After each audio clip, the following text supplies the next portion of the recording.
Good evening, Suki Hotu. Welcome to another session of Q&A forum.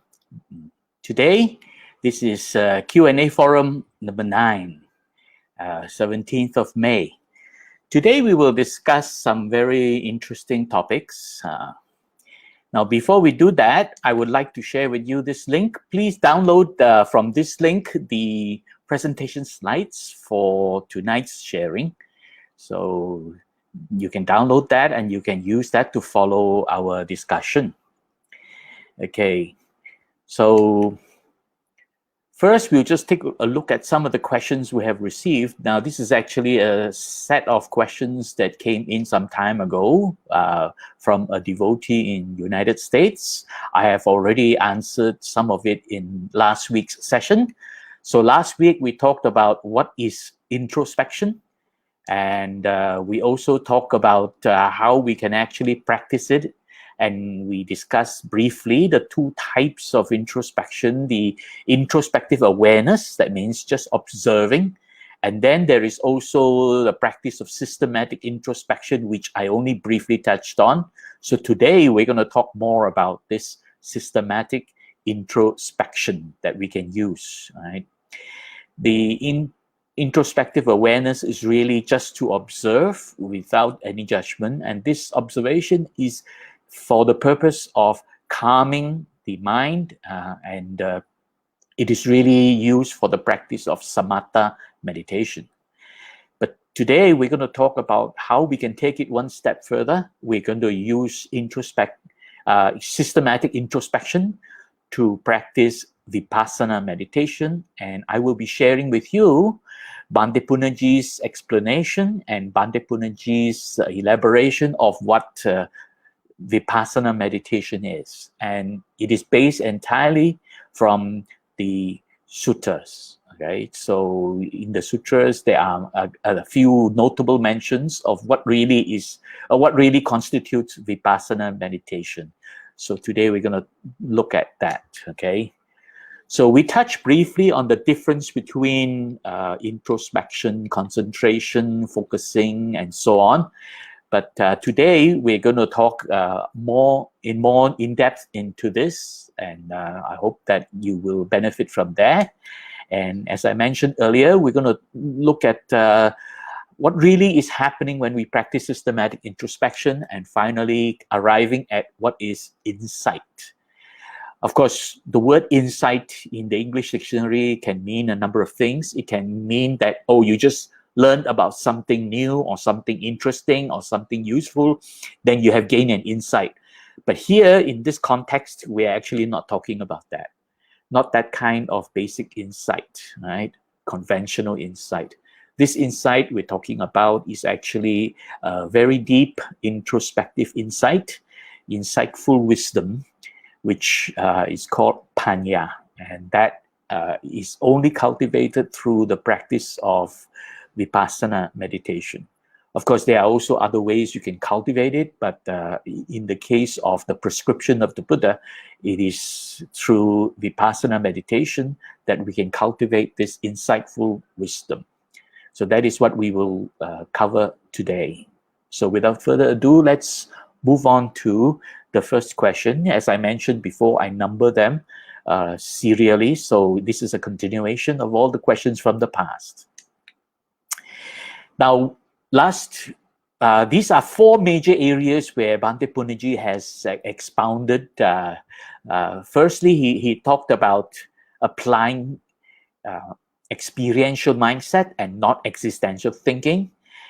We have already covered that, and we have also covered the other two. And Bhante Punnaji constantly remind us of the significance of understanding what is the cognitive process called mano and what is the affective process called chitta.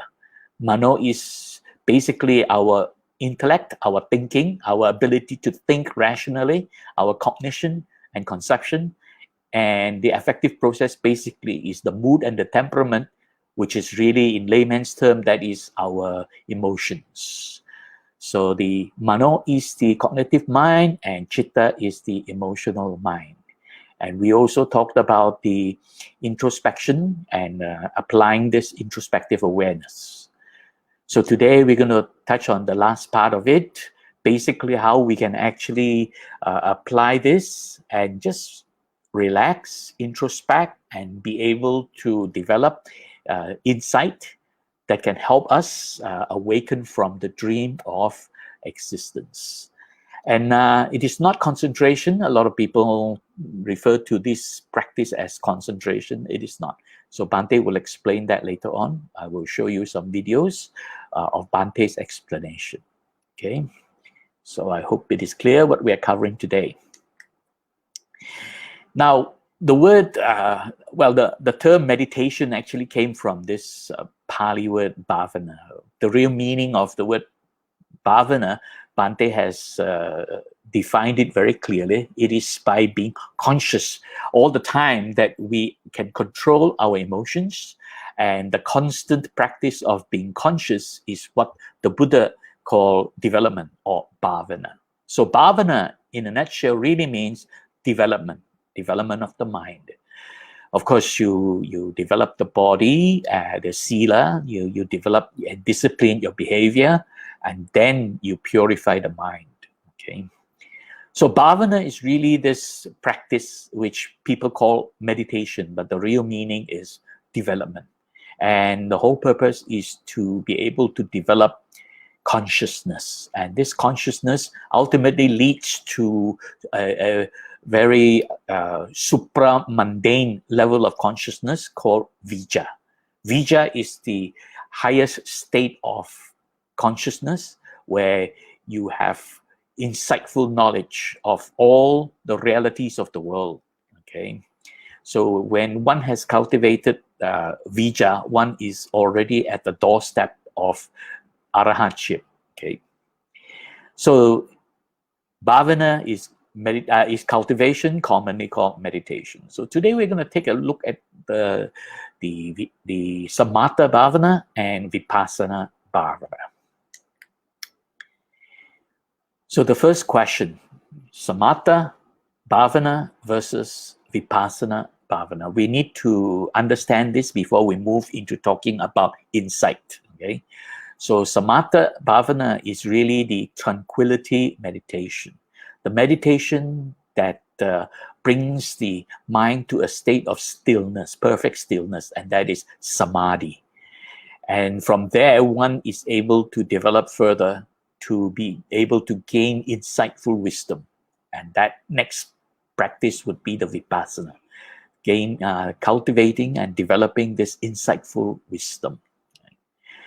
So I'm very happy to have learned some very important lessons from one of my teachers, Venerable Ayasma Agachita. I have attended several of his workshops, and during the Samatha Vipassana workshop, he presented this slide of the difference between Samatha and Vipassana. I have shown this before, so I won't elaborate much further. But in a nutshell, Samatha is really about stilling the chitta, bringing the chitta to a state of stillness. And Vipassana, and in the case of Samatha, there is no object to focus on. You know, the breathing process is not an object to focus on. The breathing process is really the activity that you apply to use by observing it. You're actually using it. You are actually borrowing the breathing process to help you still the mind. So in other words, the breathing process, this anapanasati, observing the breathing process, is really just a mechanism to still the mind. It is not object of focus. Breathing is not the object of focus. It is just the mechanism to help you still the mind. You're not trying to focus on the breathing. You're not trying to focus on anything. You're just using the breathing to bring your mind to a state of calm initially, and eventually composure, unification, and perfect stillness. And that is samadhi. Then Vipassana is really having objects of focus. And in this case, the main object of focus is sankhara.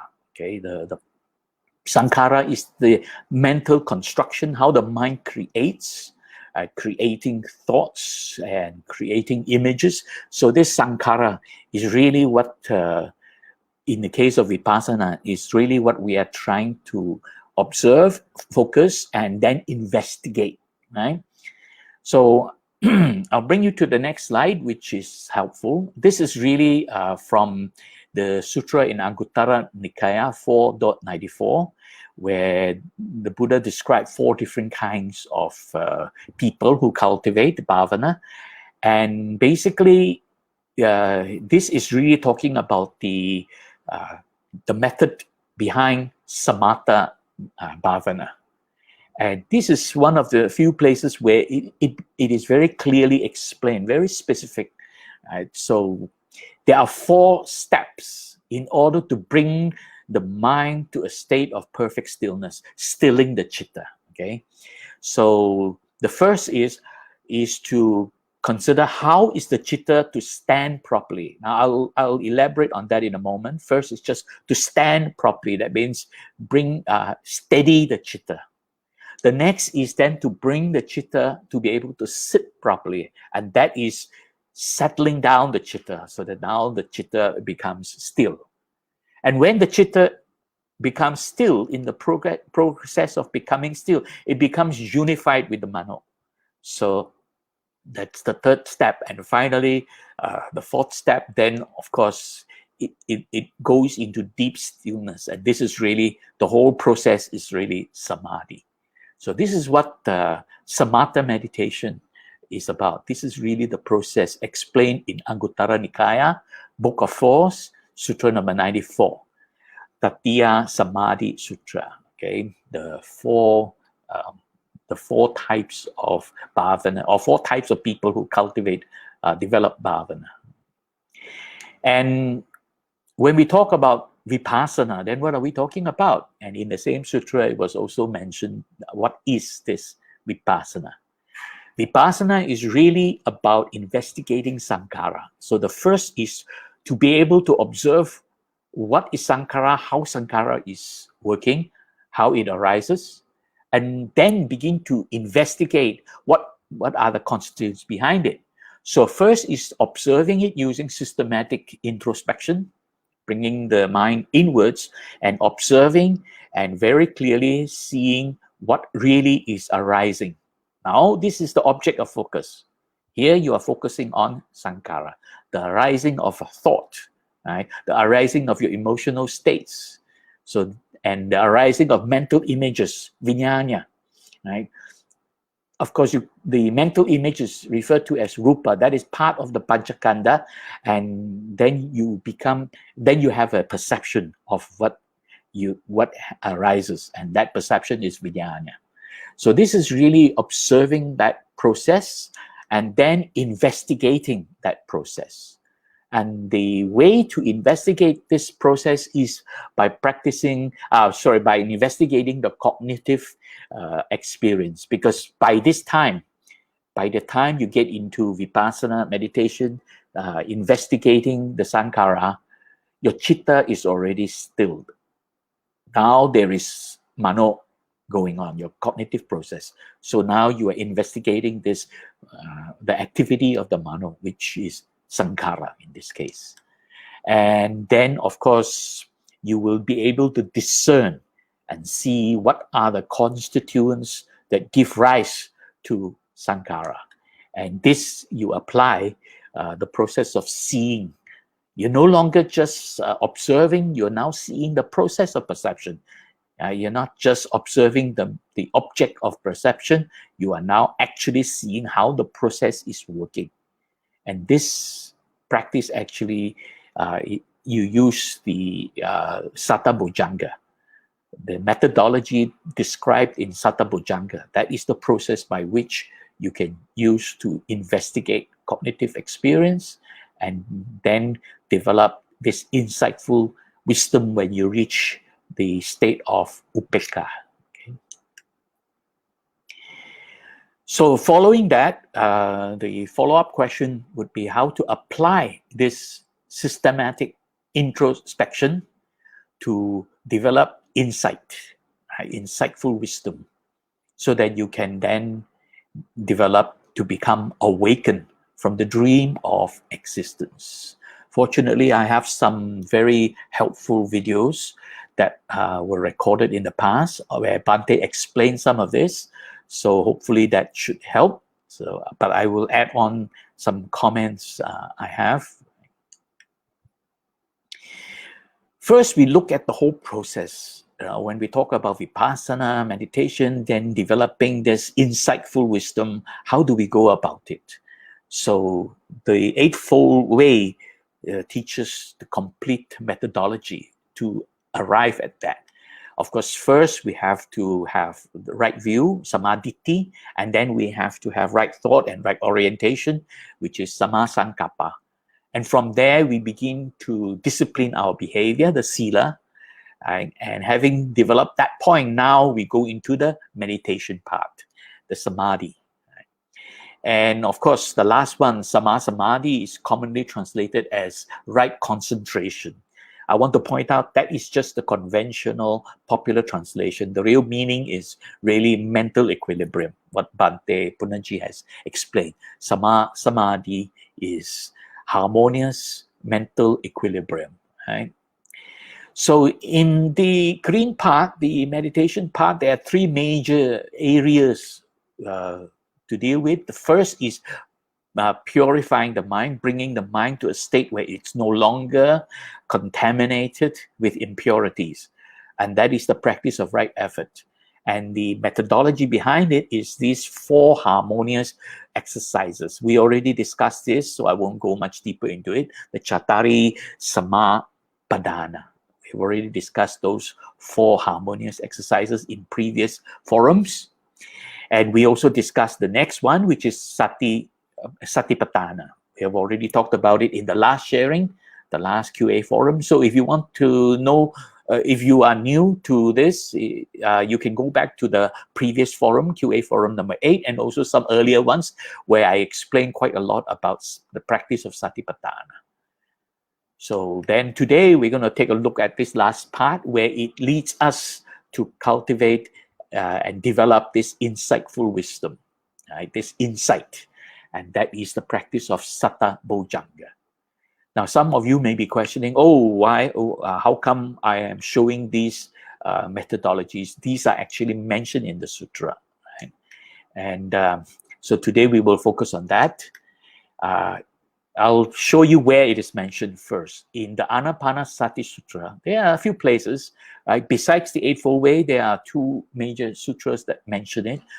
The first one that really clearly explained this is in the Anapanasati Sutra, where the Buddha stated this Anapanasati, which Bhante Punnaji calls introspective awareness of breathing. Okay, when Anapanasati is cultivated and developed, it bears great fruit and benefits, and brings great benefits. It helps to eliminate the 5 hindrances. So when the 5 hindrances are stopped, eliminated, or suspended, the 5 hindrances are no longer disturbing the mind, then the mind can enter into samadhi. And by using this anapanasati, you can bring the mind into that state of stillness. So the whole purpose of anapanasati is really not to cultivate insight or wisdom, but to bring the mind to a state of stillness, right? And this is all mentioned in the Anapanasati Sutra. And then the Buddha went on to say, Anapanasati, when cultivated and developed, leads to the fulfillment of the 4 focuses of introspection, Satipatthana. So there you have it. From Anapanasati, it leads on to Satipatthana. And then the Buddha went on to further say, see, Satipatthana is actually overlapping between Samatha meditation and Vipassana meditation. So it is, a lot of things are overlapping in the Eightfold Way. They are not discrete. They are not separate boxes. So don't try to box them up and think of them as separate things. They are all flowing step by step, overlapping. You know, they are not just 2 separate things, they're overlapping. So therefore, in the case of Anapanasati, the sati part overlaps into the Satipatthana. Then with the Satipatthana, when Satipatthana is cultivated and developed, it leads to the fulfillment of the Sattabojjhanga, 7 steps to awakening. Some people call this the 7 factors of enlightenment. But Bhante Punnaji translate this specifically because there are 7 steps to awakening, Sattabojjhanga. And then that is the practice of the Sattabojjhanga, is to develop this insightful wisdom. And there the Buddha went on to say that Sattabojjhanga, when cultivated and developed, leads to the fulfillment of full consciousness, vijja. This is supramundane wisdom. This is not just conventional wisdom. Because when you enter into this state, your mind is no longer in the sensual world. Your mind is already in the rupa bhava, the imagery realm. Your mind is no longer connected with the sensual realm. So Sattabojjhanga, when cultivated and developed, leads to the fulfillment of vijja, which is this full consciousness. This is the supramundane wisdom. And also vimutti, that is the emancipation.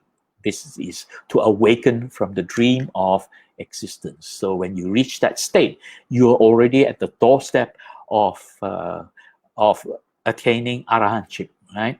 So basically, completing this, you become an arahant. You become awakened. So this is described very clearly in the Anapanasati Sutra, where starting with Anapanasati, when it's fully cultivated and developed, it leads to the fulfillment of Satipatthana. Then when Satipatthana is cultivated and developed, it leads to the fulfillment of the Sattabojjhanga. And when Sattabojjhanga is cultivated and developed, it leads to the fulfillment of vijja, which means you're completely free from avijja. And by that time, you are already at the doorstep of becoming enlightened. And then the vimutti is that liberation from all suffering. Right? So this is really what the Buddha described very clearly in that sutra. Now, there is also another sutra where the Buddha mentioned something to the same effect. Okay, I'll come to that later on. So let's take a quick look at this Sattabojjhanga, where the Buddha mentioned that when Satipatthana, when it is cultivated and developed, it leads to the fulfillment of Sattabojjhanga. So let's take a look at what Bhante has to say about this process, because the first step of Sattabojjhanga is sati, or the practice of Satipatthana, and then the second step is Dhammavichaya, which is the investigation of cognitive experience. The first thing is to learn to gain control over our behavior, and that is called sila. And after that, that is not enough. We have to gain control over our emotional agitations. We have to calm the mind. The calmness is what is called samadhi. And not only that, that calmness cannot be maintained till we have become aware of reality and accepted reality. That acceptance of reality can be done only by mano. And how we are able to do that is what we call awakening from the dream of existence. And that there are 7 steps. The 7 steps, the first step is to take our attention away from what we see, hear, smell, taste, touch, and focus our attention inwards, which is called introspection. And that introspection has to be maintained 24 hours, not just 1 minute or 2 minutes, or even 1 hour, or even 1 day. It has to be done 24 hours a day. And only then that we begin to become aware of all the mistakes we are making, which is our reaction to what is going on outside. That reaction is the disturbance. So, we already said that becoming aware, there are 4 places to focus our attention: on the body, on the feeling in the body, the emotional state, and the thoughts that arise in the mind. These 4 things. That is what is called satipatthana. The systematic introspection. That's what I call it. Not mindfulness. And when we do that systematic introspection, we begin to understand a very important thing. That is, that this emotional reaction begins with the way we interpret our circumstances. So if we begin to interpret our circumstances in the right way, our mind will be calm. If we interpret it in the wrong way, the mind gets disturbed. So this is the important thing. When that is understood, that is the second step. That is called Dhamma Vichaya. Dhamma really means our concept, how we interpret our circumstances. That is the Dhamma. And when we have become fully aware of the Dhamma, then we know what is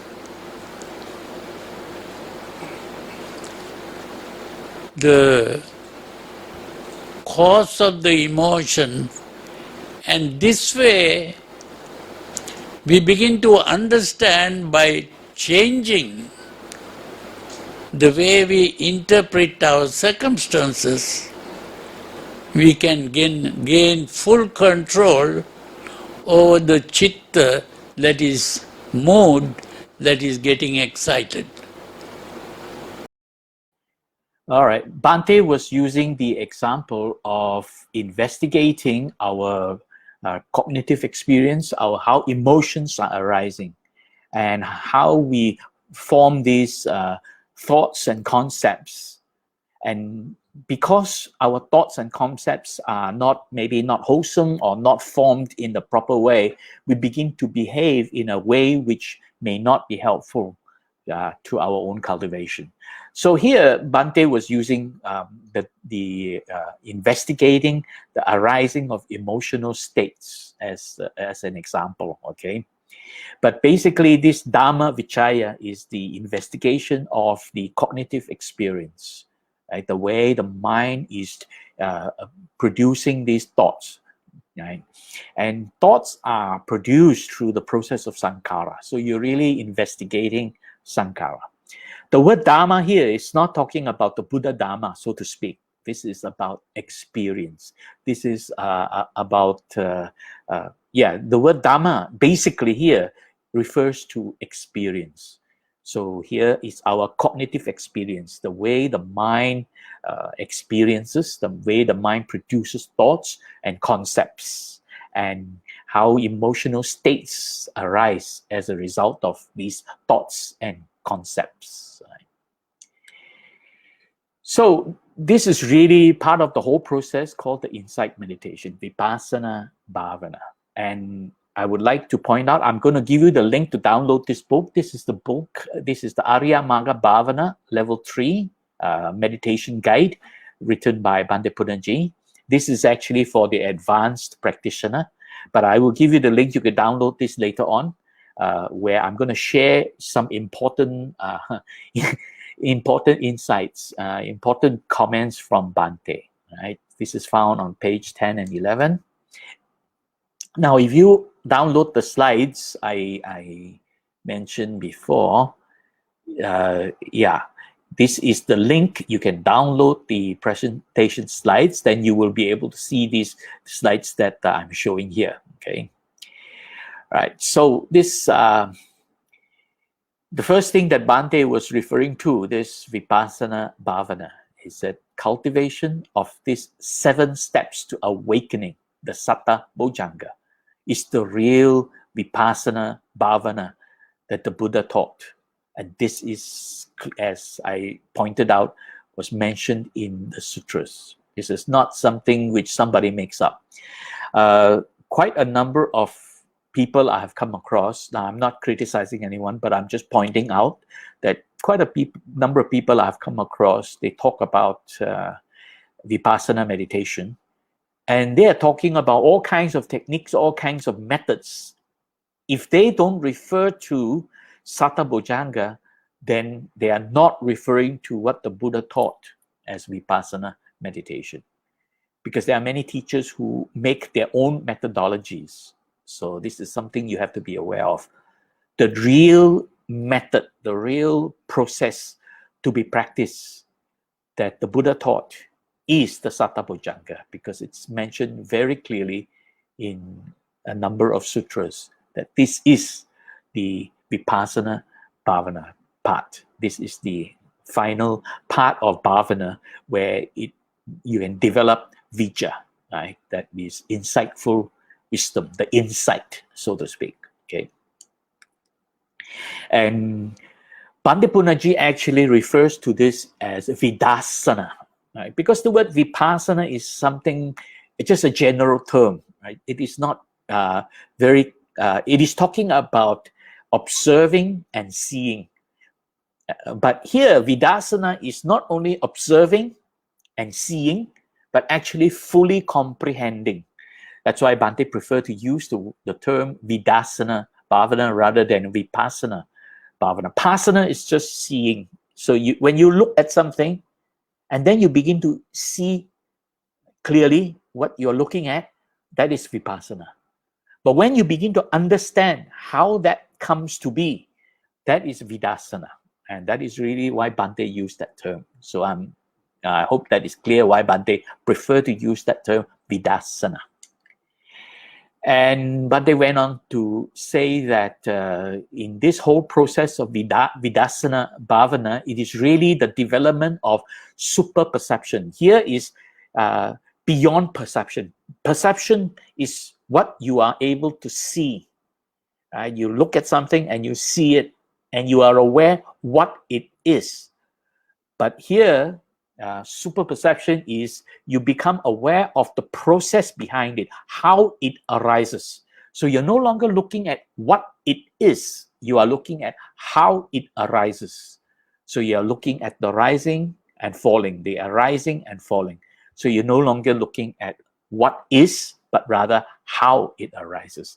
Now, some people use the term how things come to be. It's really it's really looking at the sankhara behind it, the construction behind it, the way it arises, the construction process behind it, investigating this construction process.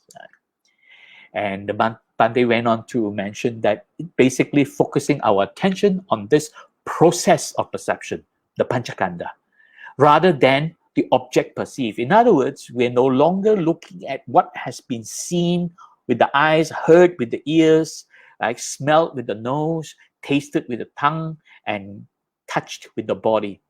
We're now looking at how this whole process of perception, the Panchakanda, how it arises. In other words, investigating the Sankara behind the Panchakanda.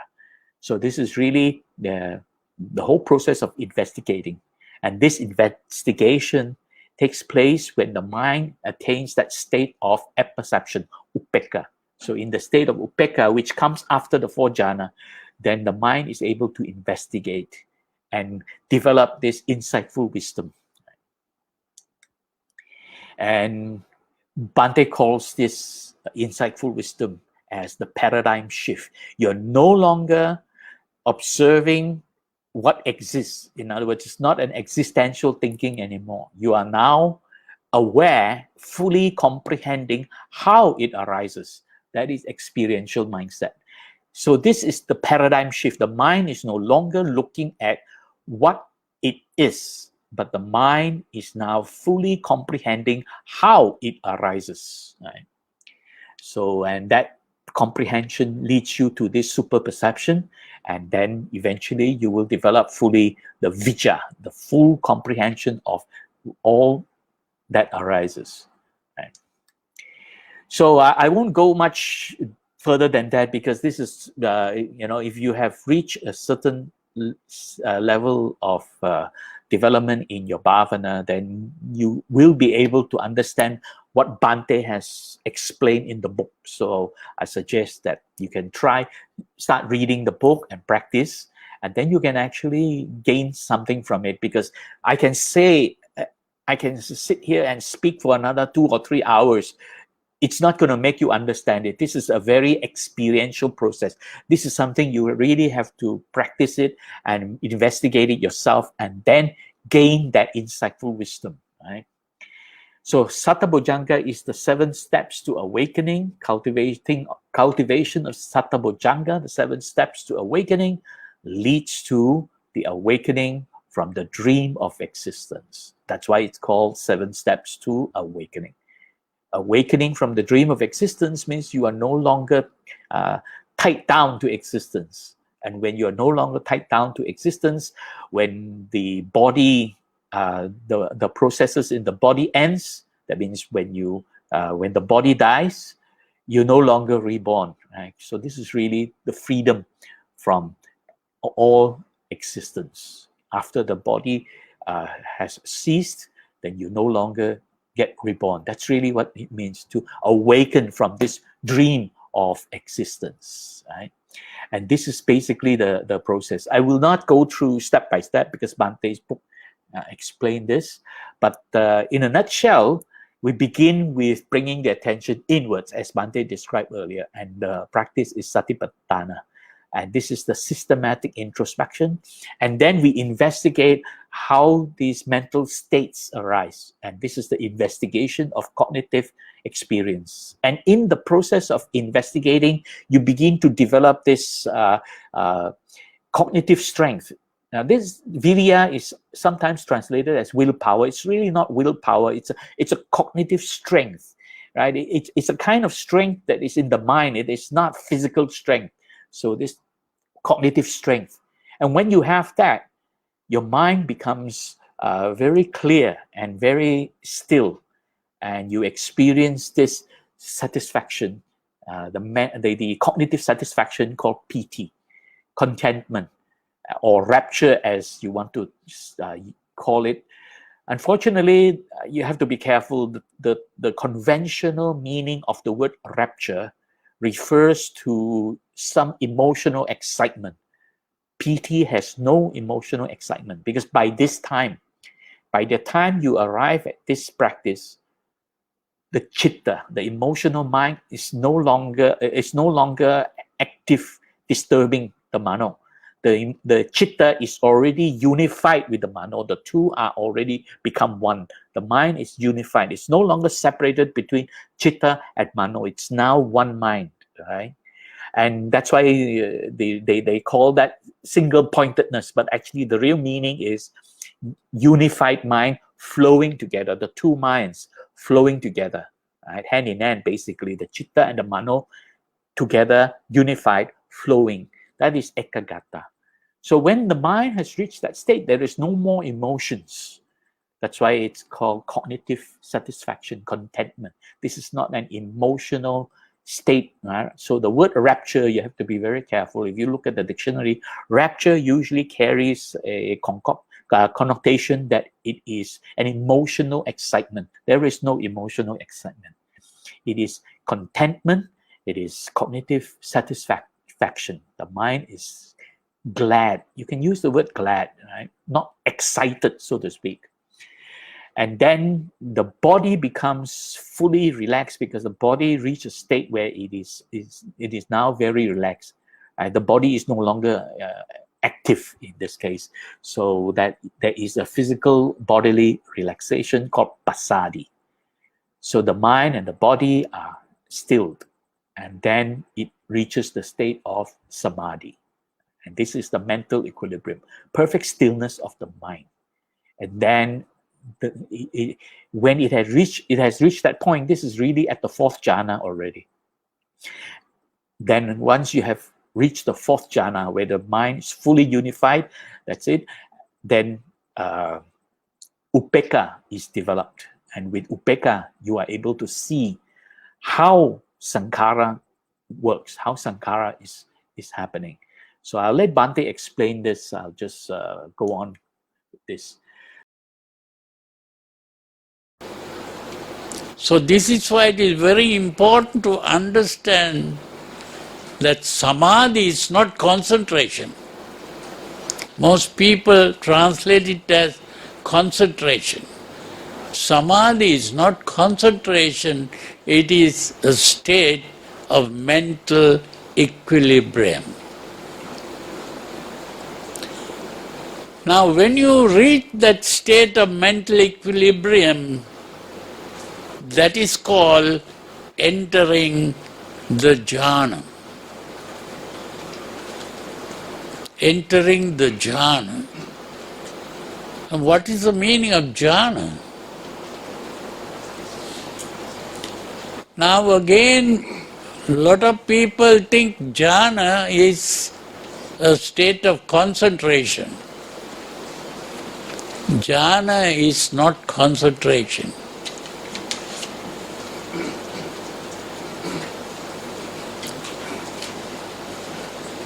Jhana is what is called a withdrawal.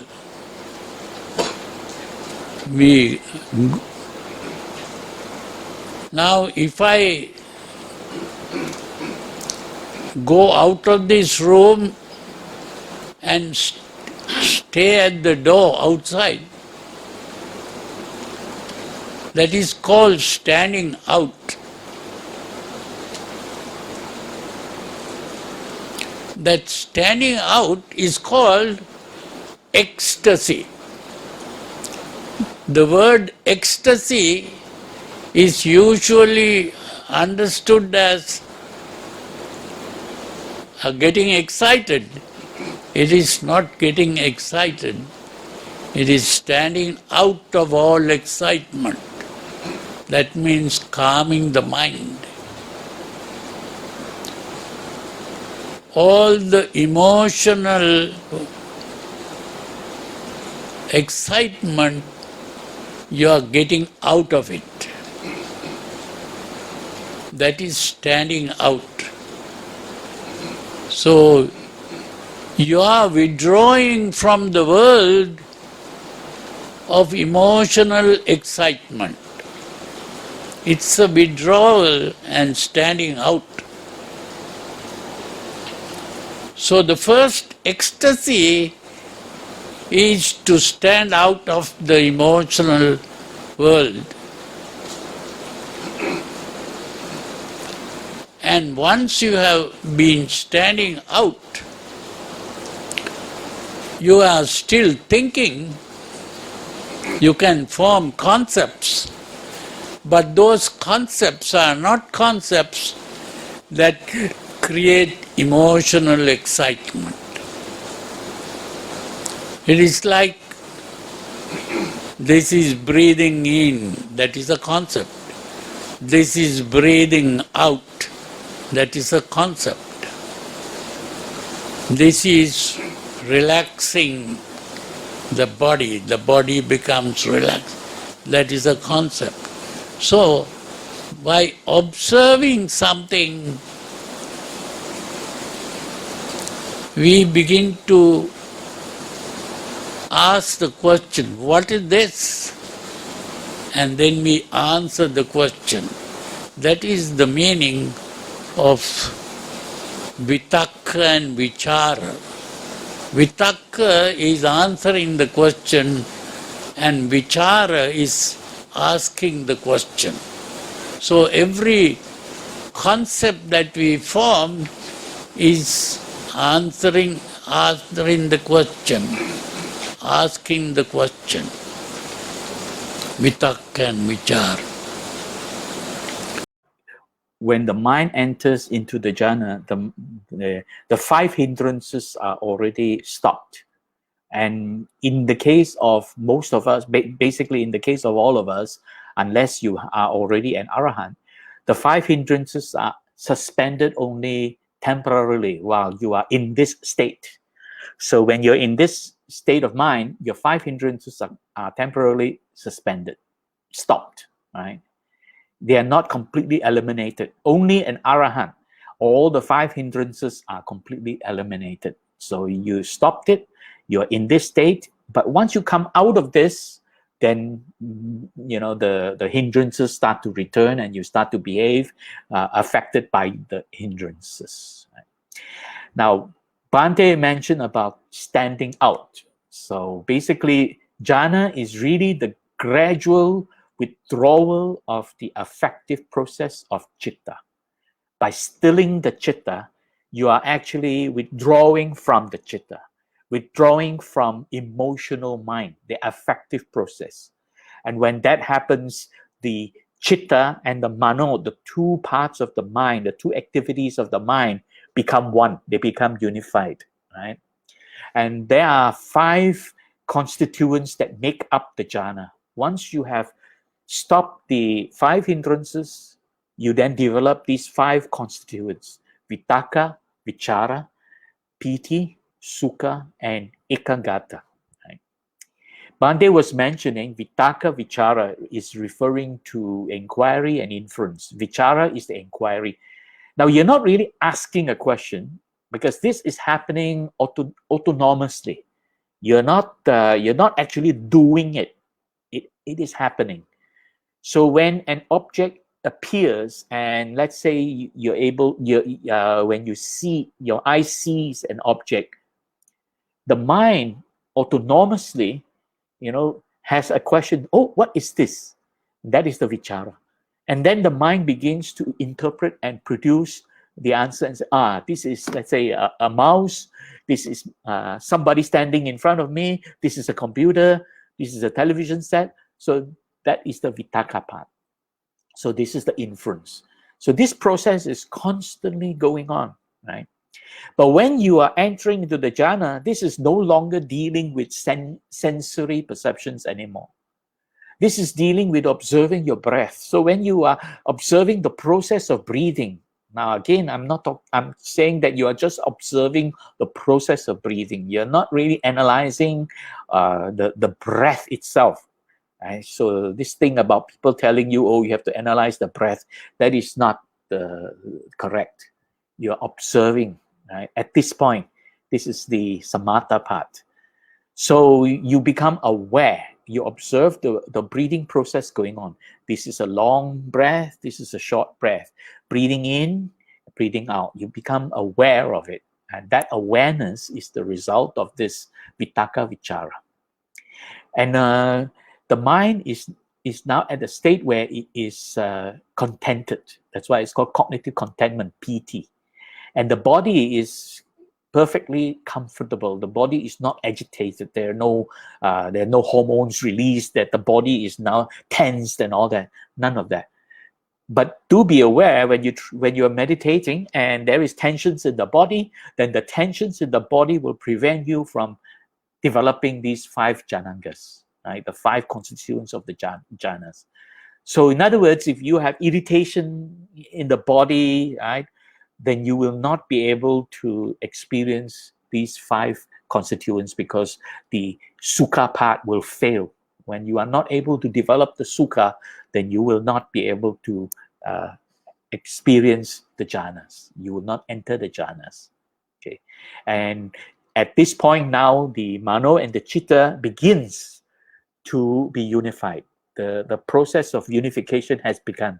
It's not fully matured yet. This unification is not fully matured yet, but it's already begun, so that the 2 minds are no longer fight in conflict, because mano and chitta are often interacting in conflict. So here they are unified. That is ekagata. Okay. I wanted to say something. Yeah. As the jhanangas have been developed and you're moving from the first jhana to the second jhana, what remains becomes stronger, and then the vitaka, vichara is given up, let go. It's like climbing the steps, for example, climbing a ladder. You put your foot on the first step. Now, if you then put the other foot on the second step, if you want to now take the third step, you have to let go the first step in order to move that foot to the third step. So you have to let go. You have to give up. It's not really doing something. It's a non-doing. There is no doing. It's just letting go, right? So the vitaka vichara. Now, at this point, vitaka vichara is not really interacting with the environment. This is purely observing. This is introspective awareness. So it is just that awareness. Now you are just giving up that. You're just letting it go, right? And what remains there, once you have let go the vitaka vichara, you're into the second jhana. Now it becomes deeper. The piti is stronger. The sukha is more firm, and the ekagata becomes further developed. This is gradually, this is a state of tranquility that is gradually becoming stronger and stronger, right? So in other words, it's a higher state of tranquility as you go on.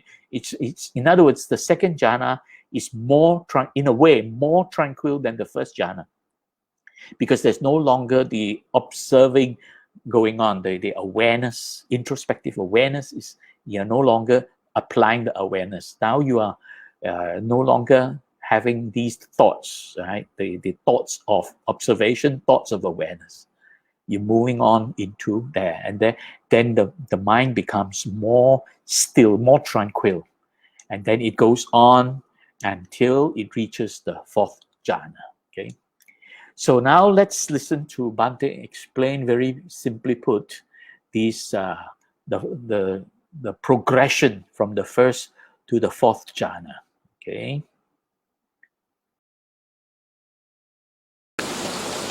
When we get into the second ecstasy, we stop asking questions and we stop answering questions. That is, we stop conceptual thinking. We might see something, we don't look at the thing and say, what is this? Oh, this is a camera. Oh, what is this? This is a face. We don't think like that. So we may see things, but we don't ask questions and answer questions. That means no conceptual thinking. When that happens, we are in the second jhana, second ecstasy. But still we are left with priti and ekaggata. Priti is that happiness, and ekaggata is the unity or the unification of the mind. So when you enter the second jhana or ecstasy, you have the happiness and the comfort and the unification of the mind. When you enter the third jhana, you give up that happiness. That doesn't mean that you become unhappy, but you get into a neutral state, because happiness at that point is seen as an excitement. So you calm down. And then you are left with comfort and the unity of the mind. Comfort. Then when you get on to the next step, you give up the comfort also. That doesn't mean that you become uncomfortable, but it's a neutral state. And that is, the mind becomes more tranquil. These are degrees of tranquility of the mind. So every step upwards is like climbing a flight of steps. And when you climb a flight of steps, you give up the first step to get into the second step. You give up the second step to get into the third step. You give up the third step to get into the fourth step. That's how it goes. So it's a gradual withdrawal.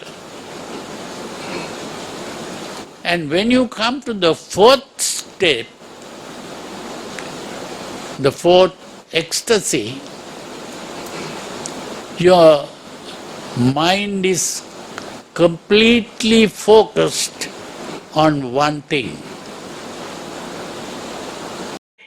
Bhante was saying then, as you progress to the fourth jhana, at the fourth state, the fourth jhana, the mind is completely focused on the one thing. I'm going to explain what that one thing in a moment. It's really the process of perception. So first we have to understand, when all this is happening, the mind is becoming unified. Chitta and Mano unified. And that process of unification is called ekagata. Bhante calls it cognitive consonance. Right? Normally what happens is that the mind is the Mano, which is the thinking mind, the cognitive part, and the Chitta, which is the affective part, they are disturbing each other. They are in conflict.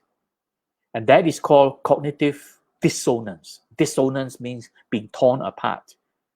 So when the two minds are unified as one, then it becomes cognitive consonance. It becomes one. Right? So this ekagata really means it comes together and flow together. That's really the essence of the meaning of ekagata. Coming together as one, flowing together. Now, for some reason, it is translated as single pointedness, like as though, the mind is pointing at something. It's not. The mind is aware of that one thing, and that one thing is really the process of perception.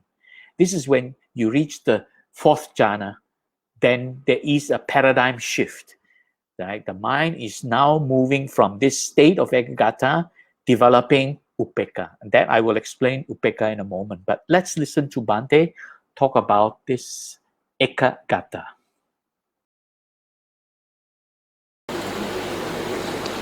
Now you have to understand the meaning of ekagata. It's not, some people translate ekagata as concentration. Ekagata is not concentration. Ekagata means the mind is not divided into two. That is the unification of the mind. So It's not concentration. Single pointedness, Bhante. Huh? The popular translation of ekagata is single pointedness or one pointedness. Yeah, that pointed is not the right word. It's really unification of the mind. Unification, that is the ekagata. Unity is one. The mind not divided into two.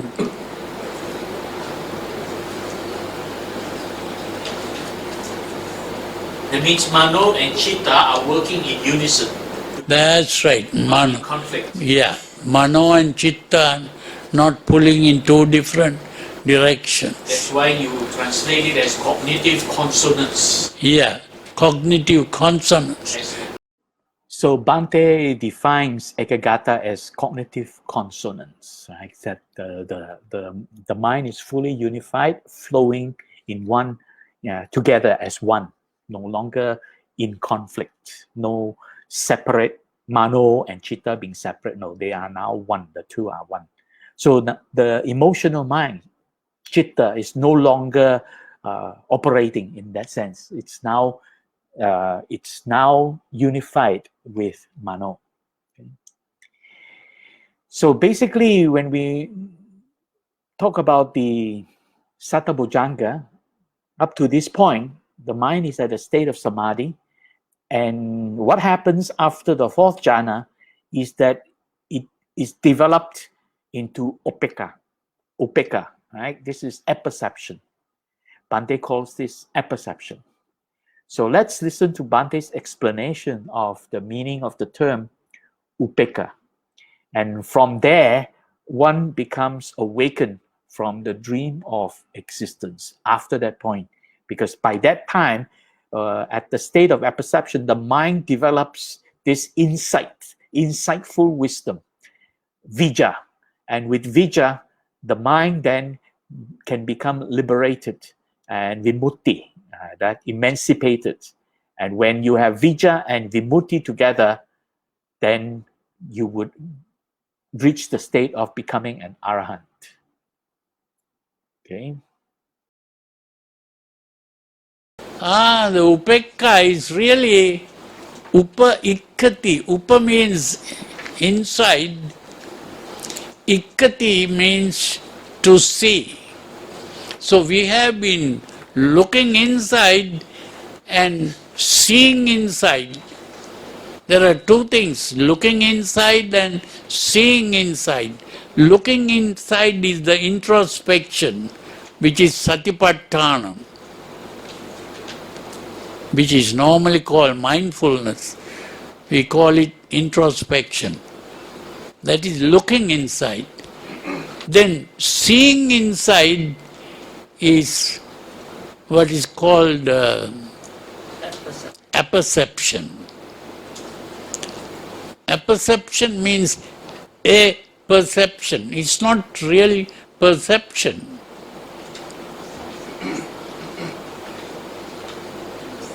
The apperception is looking inside and seeing inside.